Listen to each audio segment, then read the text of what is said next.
যুক্তরাষ্ট্রের সাবেক president Donald ট্রাম্পের আমলে হোয়াইট হাউসে অনুষ্ঠিত একটি গোপন বৈঠকে অংশ নিতে গিয়ে বিব্রত অবস্থায় পড়েছিলেন মেটার প্রধান নির্বাহী মার্ক জাকারবার্গ।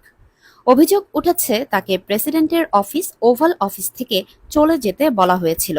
বিষয়টি প্রকাশ্যে আসে নিউ ইয়র্ক পোস্টে প্রকাশিত একটি প্রতিবেদন থেকে। এতে বলা হয়, ভবিষ্যতের স্টিল প্রযুক্তি সম্পন্ন F-47 যুদ্ধবিমান নিয়ে ট্রাম্প ও সামরিক কর্মকর্তাদের এক বৈঠক চলছিল।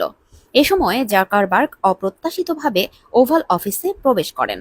নিরাপত্তা ছাড়পত্র না থাকায় তাকে বাইরে অপেক্ষা করতে বলা হয়। পরে তিনি সেখান থেকে বের হয়ে যান। এই খবর ছড়িয়ে পড়ার পর ব্যবসায়ী মহলে শুরু হয় মিশ্র প্রতিক্রিয়া। তবে হোয়াইট হাউসের পক্ষ থেকে দাবি করা হয়েছে ঘটনাটি ভুলভাবে উপস্থাপন করা হয়েছে।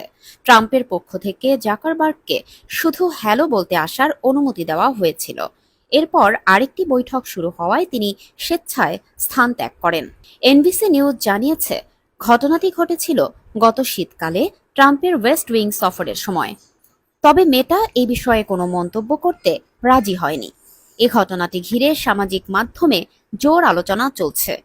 কেউ বলছেন এটি নিরাপত্তা ব্যবস্থা অনুযায়ী স্বাভাবিক প্রোটোকল, আবার কেউ একে অপমানজনক বলে ব্যাখ্যা করছেন।